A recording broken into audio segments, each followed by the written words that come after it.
السلام عليكم ورحمة الله وبركاته. ازيكم يا حلوين؟ عاملين ايه؟ يا رب تكونوا بخير. وحشتوني جدا جدا من الفيديو اللي فات. قبل ما نبدأ الفيديو ما ننساش نصلي على النبي عليه افضل الصلاة والسلام، ونوحد الله لا اله الا الله. طبعا رمضان على الابواب، كل سنة وانتم طيبين، يعودوا علينا بالخير يا رب، يتقبل منا جميعا الصيام. زي ما انتم شايفين عدة الاكل بتاعت النهاردة كده جاهزة. اول حاجة ديت عندي هفضي ربع لحمة مفرومة. وكان عندي لما بجيب لحمة بشيل قطع الدهن الزيادة اللي فيها في الفريزر. فهبتدي ان انا هطلعها هبشر منها شوية على اللحمة. انتي جايبة اللحمة فيها دهن ما تبشريش. انا هبشر شوية من الدهن على اللحمة. يعني الربع كيلو هبشر عليه مقدار معلقة كبيرة مثلا. هبتدي ابشرها كده زي ما انتوا شايفين. كده كده انا بشرتها. البهارات بقى اللي انا كنت حطاها، كنت حاطه كمون وكزبره وبابريكا. وكمون وكزبره وبابريكا وكبابه صيني وقرنفل وحبهان وفلفل اسود. وحاطه معاهم طبعا الملح كفايه للتتبيله. طحنتهم في المطحنه مع بعض كويس، وحطيت في الكبه البصل والفلفل. فرمتهم برضو، وهبتدي ان انا اقلبهم كده. طبعا كمية البصل دي مش كتيرة. هبتدي اقلبي على قد ما تقدري لحد ما تحسي ان البصل واللحمة بقوا كلهم كتلة واحدة.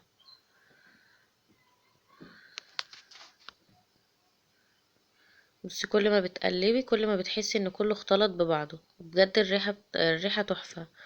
البهارات تاني ملح وفلفل اسود وكمون وكزبرة وبابريكا وكبابة صيني وقرنفل وحبهان. بتطحني كل دول، يعني الربع كيلو دوت. حاطه مقدار ربع معلقه. بعد ما خلصتها هسيبها ترتاح ونعمل بقى السلطه. سلطه الحاتي دي بقى بتبقى تحفه جنب الحواوشي. هبتدي ان انا اول حاجه هعملها هحط انا بعمل بمعلقه صغيره. فهحط معلقه صغيره من الهريسه الحاره. واحط ربع معلقه صغيره توم. يعني معلقه صغيره هريسه حاره وربع معلقه صغيره توم. وهحط معاهم معلقتين كبار خل.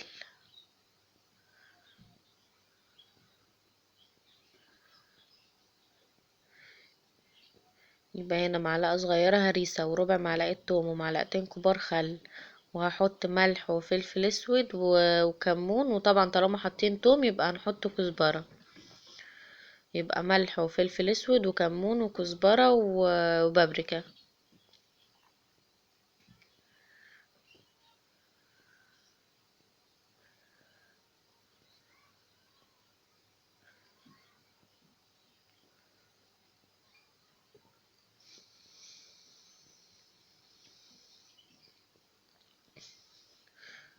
كده بعد ما حطيتهم هبشر معاهم جزراية. يبقى هنا حطيت في الخليط بتاع السلطة معلقة صغيرة هريسة. الهريسة بتاعت الفلفل الحار. وربع معلقة صغيرة توم وملح وفلفل اسود وكمون وكزبرة وبابريكا ومعلقتين كبار خل. وببشر جزراية كده زي ما انتوا شايفين. بعد ما هبشر الجزراية هبشر معاها طماطماية برضو.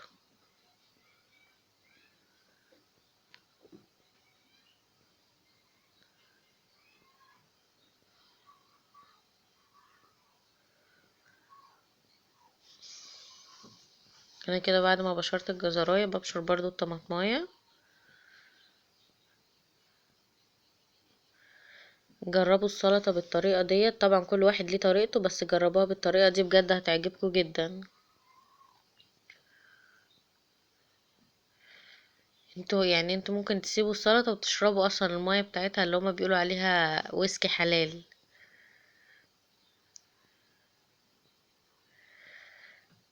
بعد ما حطيت دولت هحط شوية خضرة شبت وكزبرة وبقدونس.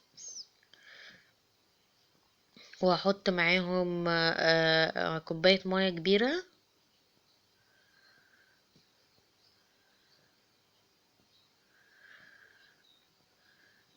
وهخلط بقى كده المكونات دي كلها مع بعض.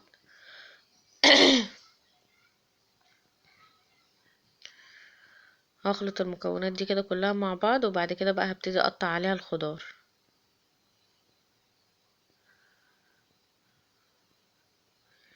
الخضار مش لازم تقطيعة معينة، يعني انا بقطع الخضار فيها عشوائي.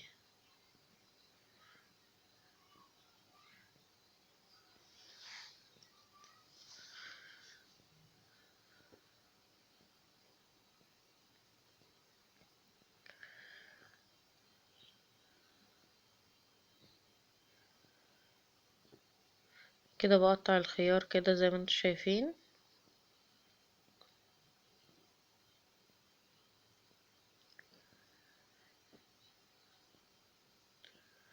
اهم حاجة في السلطة ديت ان انتي تحطي فيها مية ساقعة، يعني كوباية كوباية المية اللي تحطيها مية تكون مية ساقعة، وبعد ما تعمليها تسيبيها شوية في التلاجة.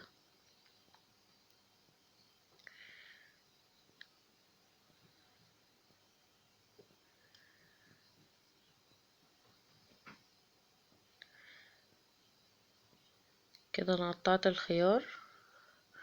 هقطع برضو الفلفل عشوائي زي ما قلتلك كده، مش لازم تقطيعة معينة.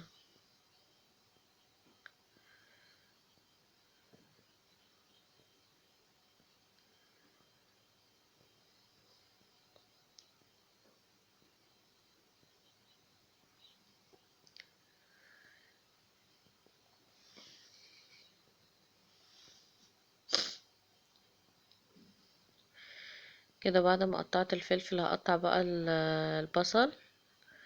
برضو البصل بقطعه شرايح رفيعة، بس تكون بصلاية صغيرة ما تكونش بصلاية كبيرة. كده بعد ما قطعت البصل بقى هقطع برضو الطماطم. الطماطم برضو مش شرط تقطعيها قطع صغيرة، قطعيها برضو عشوائي، بس ما تكونش ولا قطع ولا صغيرة ولا كبيرة، تكون متوسطة.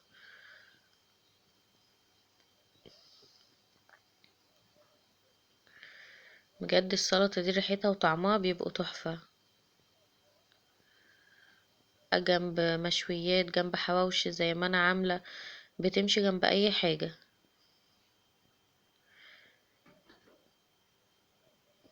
كده زي ما انتم شايفين الوانها وطعمها وريحتها كانوا جامدين بجد. هنا بعد ما عملتها هدوق الملح بتاعها، بصوا المية لونها عامل ازاي.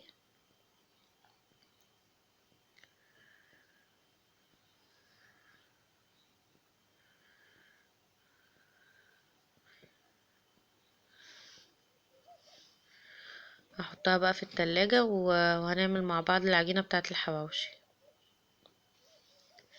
العجينة بتاعة الحواوشي عندي هنا ده نص كيلو دقيق.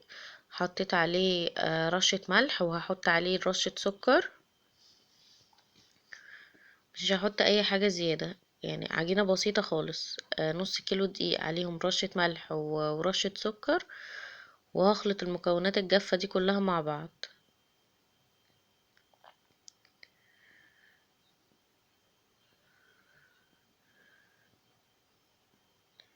كده هنا انا بخلط المكونات الجافة. اول ما هخلطها هنزل عليهم بقى بشوية مية.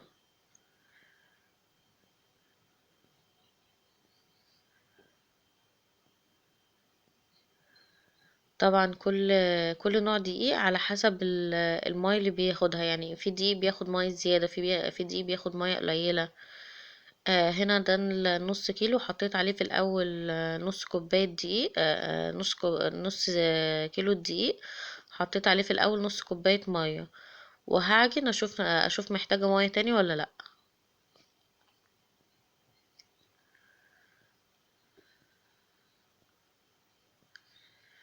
يعني انا نص كيلو دقيق اخد معايا كوباية الا ربع مية.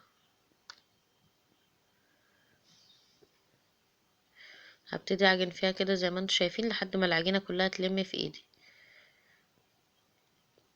يبقى حطينا نص كيلو دقيق عليه رشة ملح ورشة سكر، وابتدينا ان احنا نحط المية واحدة واحدة لحد ما العجينة تلم معانا. ما تنزليش بالمية جامد عشان خاطر ما تحتاجيش ان انت تزودي دقيق.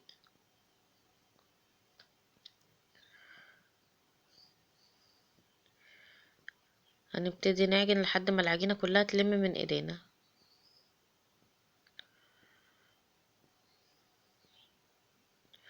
بص، بفضل ازود سنة سنة في المية عشان خاطر اشوف العجينة معايا محتاجة مية ولا لا.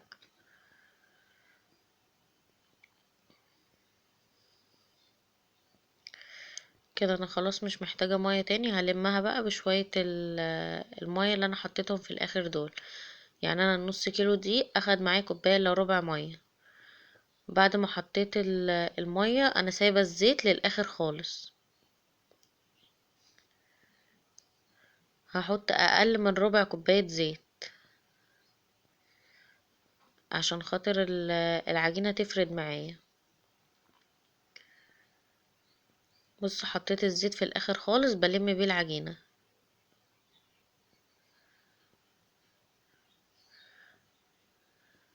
لو كنت حطيت الزيت في الاول كان هياخد وقت معاكي عقبال ما العجينة تلم، انما لما بتحطيه في الاخر بتلمي بيه العجينة وبتبقى ناعمة.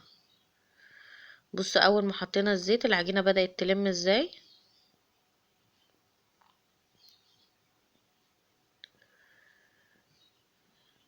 هفضل اعجن بقى فيها كده لحد ما العجينة تبقى ناعمة وتطلع من ايدي.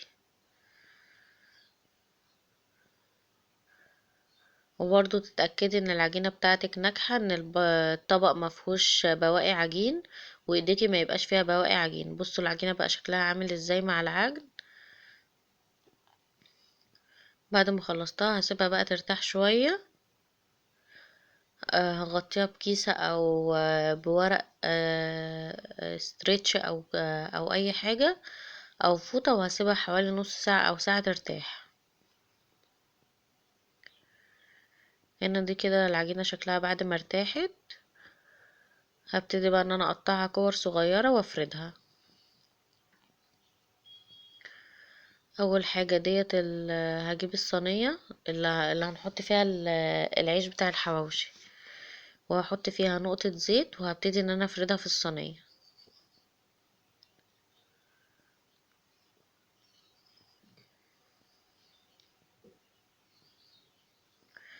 هنا كده انا حطيت نقطة زيت وفردتها في الصينية.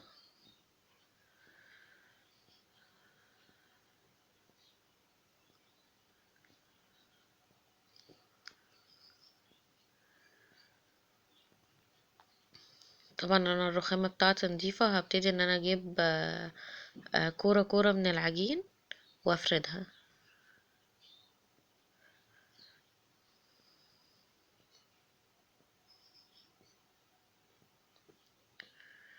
طبعا حجم الرغيف انتي اللي بتتحكمي فيه. احنا بنحب حجم الرغيف يبقى متوسط، ولا كبير ولا صغير. هفرد فيها كده الاول بايدي وبعد كده هكمل بالنشابة.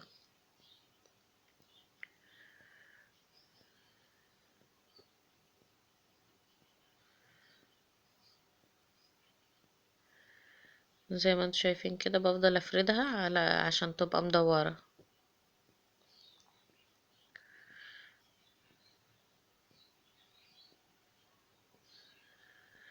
ما بحطش تحتها دقيق ولا اي حاجة، لان لو حطيتي دقيق وجيتي تحطي الطبقة بتاعت العجين التانية فوقيها من الدقيق مش هتلزق. ده كده انا بعد ما فردتها، ده السمك بتاعها. انا فردت اتنين. هحط بقى اللحمة في النص. اهم حاجة ان اللحمة ما توصلش للطروف عشان لما تيجي تقفلي.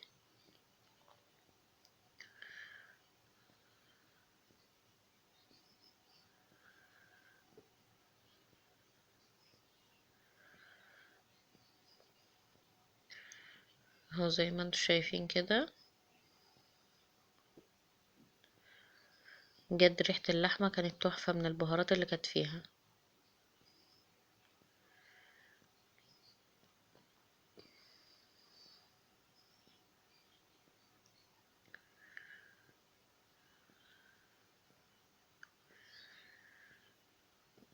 كده بعد ما حطينا اللحمة هحط بقى الطبقة بتاعت العجين التانية فوقيها. هبتدي ان انا اول حاجة هلزقها كده بس من الطروف.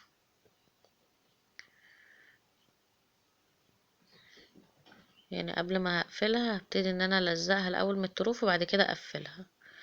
بصوا لما ما بنحطش دقيق بتلزق معانا على طول. بصوا بقى التقفيلة، هتحطي صباعك وهتقفلي على صباعك، يعني بتحطي صباعك وتقفلي، بتعمل شكل وفي نفس الوقت بتتقفل. مش عارفة تعملي هتتنيها لجوه تانية بسيطة وتدوسي عليها بالشوكة هتقفل برضو معاكي. بصي الطريقة اللي انا بقفل بيها ديت منها بتعمل شكل ومنها بتقفل العجينة برضو كويس.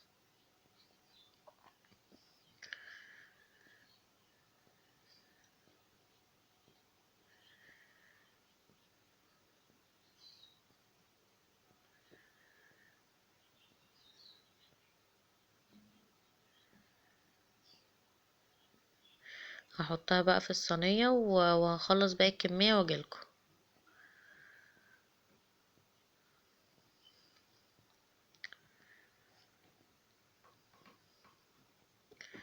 هنا بقى لحمة، رحت مطلعة عيش بلدي وقلت هكمل بعيش بلدي يعني. طبعا العيش البلدي بيبقى عايز كمية زيت كويسة، فحطيت شوية زيت كويسين في الصينية التانية وفردتهم كده زي ما انتوا شايفين.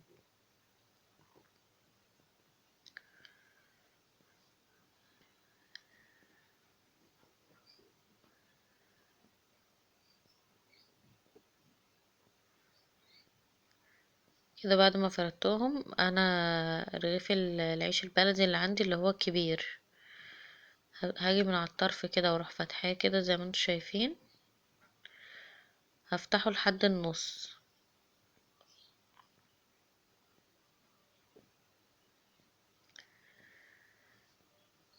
بعد ما فتحته كده لحد النص هحط بقى اللحمة جواه.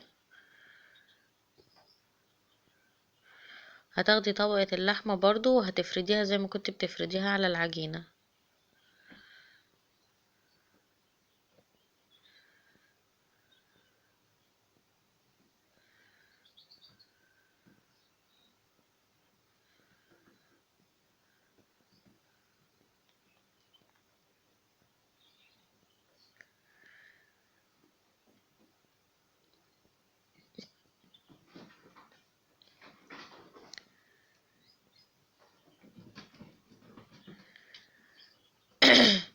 كده بعد ما فردتها كده زي ما انتوا شايفين هحطها بقى في الصينية وهعمل الرغيف التاني.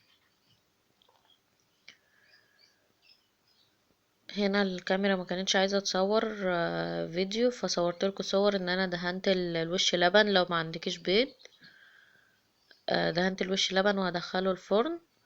وهنا ده العيش البلدي دهنت الوش بتاعه برضو زيت وهدخله الفرن. بعد ما اتحمر من تحت هقلبه وهخليه يكمل تحمير. وبكده يكون الفيديو خلص. لو عجبكم الفيديو ما تنسوش تعملوا لي لايك واشتراك في القناة وتفعلوا زرار الجرس عشان يوصل لكم كل فيديو جديد انا بنزله. وتقولي رأيكم في الكومنتات، الوصفات اللي بقدمها بتعجبكم ولا لا.